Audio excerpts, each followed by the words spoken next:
Frankenstein, the Modern Prometheus, by Mary Shelley. Chapter 23. It was 8 o'clock when we landed. We walked for a short time on the shore, enjoying the transitory light, and then retired to the inn and contemplated the lovely scene of waters, woods, and mountains, obscured in darkness, yet still displaying their black outlines. The wind, which had fallen in the south, now rose with great violence in the west. The moon had reached her summit in the heavens, and was beginning to descend. The clouds swept across it swifter than the flight of the vulture, and dimmed her rays, while the lake reflected the scene of the busy heavens, rendered still busier by the restless waves that were beginning to rise. Suddenly a heavy storm of rain descended. I had been calm during the day, but so soon as night obscured the shapes of objects, 1,000 fears arose in my mind. I was anxious and watchful, while my right hand gripped a pistol which was hidden in my bosom.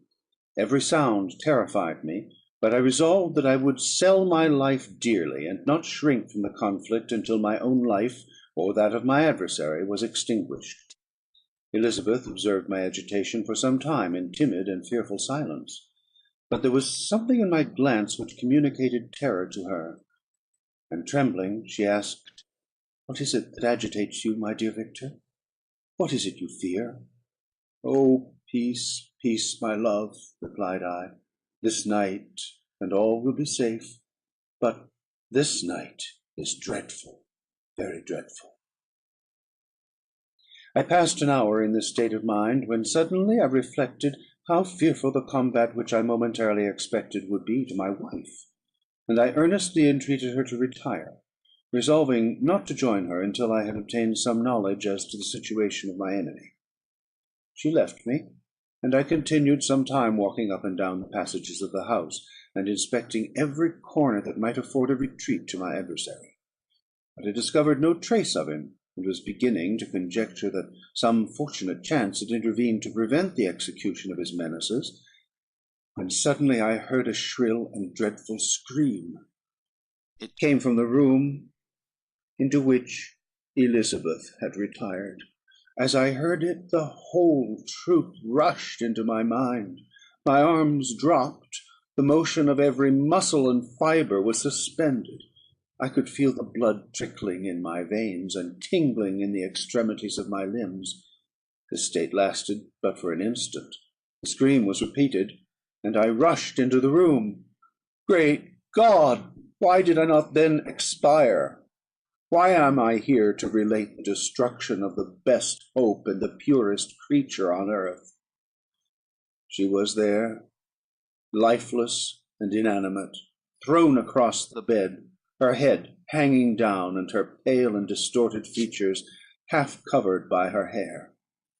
Everywhere I turn I see the same figure, her bloodless arms and relaxed form flung by the murderer on its bridal bier. Could I behold this and live? Alas, life is obstinate, and clings closest where it is most hated. For a moment only did I lose recollection. I fell senseless on the ground.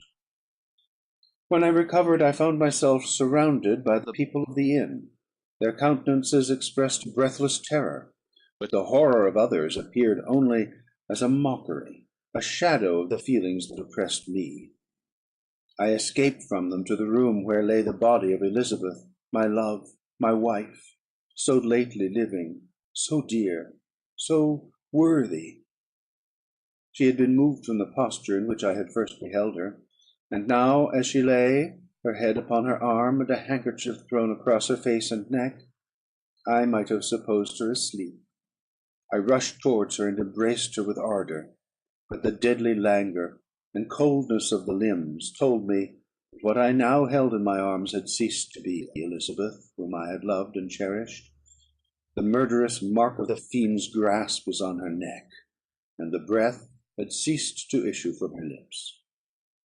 While I still hung over her, in the agony of despair, I happened to look up. The windows of the room had before been darkened, and I felt a kind of panic on seeing the pale yellow light of the moon illuminate the chamber. The shutters had been thrown back, and with a sensation of horror not to be described, I saw at the open window a figure the most hideous and abhorred. A grin was on the face of the monster.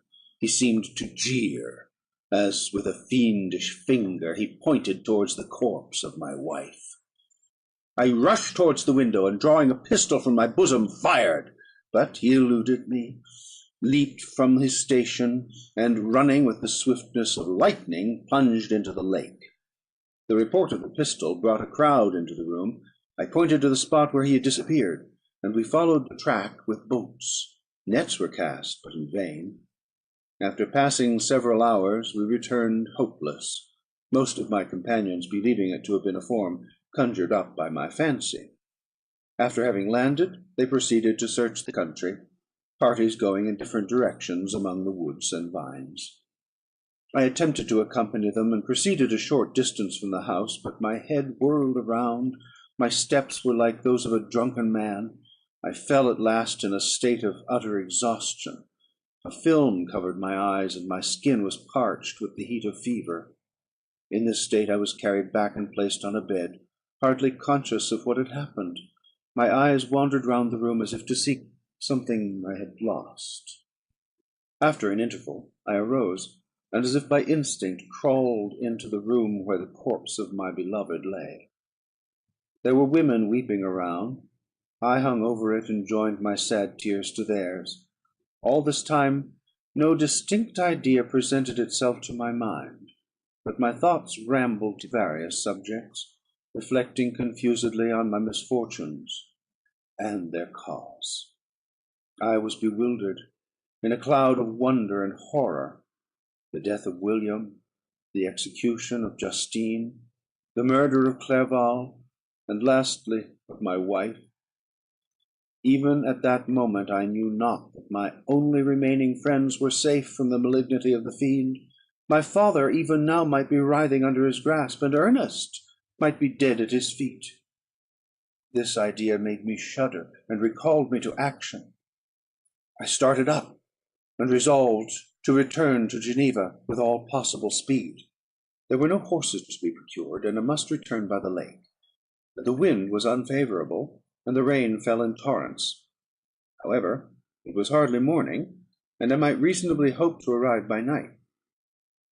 I hired men to row, and took an oar myself, for I had always experienced relief from mental torment in bodily exercise; but the overflowing anxiety I now felt, and the excess of agitation that I endured, rendered me incapable of any exertion. I threw down the oar, and leaning my head upon my hands, gave way to every gloomy idea that arose. If I looked up, I saw scenes which were familiar to me in my happier time, and which I had contemplated but the day before, in the company of her who was now but a shadow and a recollection. Tears streamed from my eyes. The rain had ceased for a moment, and I saw the fish play in the waters as they had done a few hours before. They had then been observed by Elizabeth. Nothing is so painful to the human mind as a great and sudden change. The sun might shine, or the clouds might lower, but nothing could appear to me as it had done the day before. A fiend had snatched from me every hope of future happiness. No creature had ever been so miserable as I was. So frightful an event is single in the history of man. But why should I dwell upon the incidents that followed this last overwhelming event? Mine has been a tale of horrors. I have reached their acme, and what I must now relate can but be tedious to you. Know that one by one my friends were snatched away. I was left desolate. My own strength is exhausted, and I must tell in a few words what remains of my hideous narration. I arrived at Geneva. My father and Ernest yet lived, but the former sunk under the tidings that I bore. I see him now, excellent and venerable old man. His eyes wandered in vacancy, for they had lost their charm and their delight. His Elizabeth, his more than daughter, whom he doted on with all that affection which a man feels who, in the decline of life, having few affections, clings more earnestly to those that remain. Cursed, Cursed be the fiend that brought misery on his grey hairs, and doomed him to waste and wretchedness. He could not live under the horrors that were accumulated around him. The springs of existence suddenly gave way. He was unable to rise from his bed, and in a few days he died in my arms. What then became of me? I know not. I lost sensation, and chains and darkness were the only objects that pressed upon me.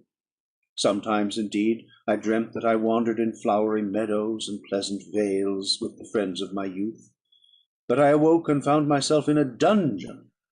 Melancholy followed, but by degrees I gained a clear conception of my miseries and situation, and was then released from my prison; for they had called me mad, and during many months, as I understood, a solitary cell had been my habitation. Liberty, however, had been a useless gift to me, had I not, as I awakened to reason, at the same time awakened to revenge. As the memory of past misfortunes pressed upon me, I began to reflect on their cause, the monster whom I had created, the miserable demon whom I had sent abroad into the world for my destruction. I was possessed by a maddening rage when I thought of him, and desired and ardently prayed that I might have him within my grasp, to wreak a great and signal revenge on his cursed head. Nor did my hate long confine itself to useless wishes. I began to reflect on the best means of securing him; and for this purpose, about a month after my release, I repaired to a criminal judge in the town, and told him that I had an accusation to make, that I knew the destroyer of my family, and that I required him to exert his whole authority for the apprehension of the murderer. The magistrate listened to me with attention and kindness. "Be assured, sir," said he, "no pains or exertions on my part shall be spared to discover the villain." "I thank you," replied I. "Listen, therefore, to the deposition that I have to make. It is indeed a tale so strange that I should fear you would not credit it, were there not something in truth which, however wonderful, forces conviction. The story is too connected to be mistaken for a dream, and I have no motive for falsehood." My manner, as I thus addressed him, was impressive but calm. I had formed in my own heart a resolution to pursue my destroyer to death, and this purpose quieted my agony, and for an interval reconciled me to life. I related my history briefly, but with firmness and precision, marking the dates with accuracy, and never deviating into invective or exclamation. The magistrate appeared at first perfectly incredulous, but as I continued he became more attentive and interested. I saw him sometimes shudder with horror; at others a lively surprise, unmingled with disbelief, was painted on his countenance. When I had concluded my narration, I said, "This is the being whom I accuse, and for whose seizure and punishment I call upon you to exert your whole power. It is your duty as a magistrate, and I believe and hope that your feelings as a man will not revolt from the execution of those functions on this occasion."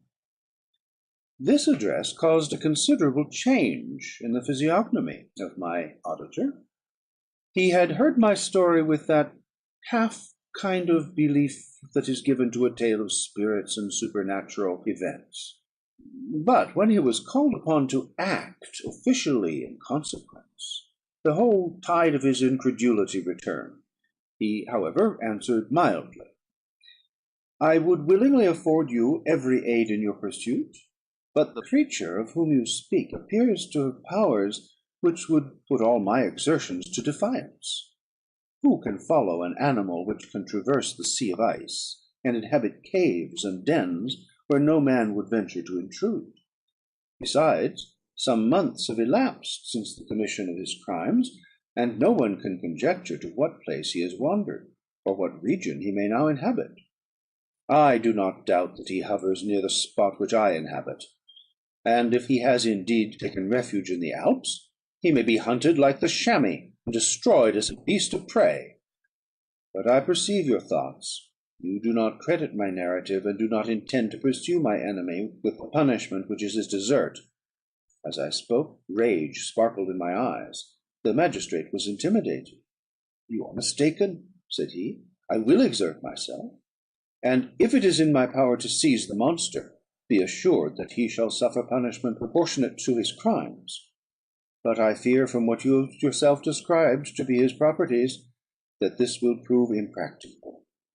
And thus, while every proper measure is pursued, you should make up your mind to disappointment." "That cannot be; but all that I can say will be of little avail. My revenge is of no moment to you. Yet, while I allow it to be a vice, I confess that it is the devouring and only passion of my soul. My rage is unspeakable when I reflect that the murderer whom I have turned loose upon society still exists. You refuse my just demand. I have but one resource, and I devote myself, either in my life or death, to his destruction." I trembled with excessive agitation as I said this. There was a frenzy in my manner, and something, I doubt not, of that haughty fierceness which the martyrs of old are said to have possessed. But to a Genevan magistrate, whose mind was occupied by far other ideas than those of devotion and heroism, this elevation of mind had much the appearance of madness. He endeavoured to soothe me as a nurse does a child, and reverted to my tale as the effects of delirium. "Man," I cried, "how ignorant art thou in thy pride of wisdom! Cease; you know not what it is you say." I broke from the house, angry and disturbed, and retired to meditate on some other mode of action. End of Part 27 of Frankenstein. Recording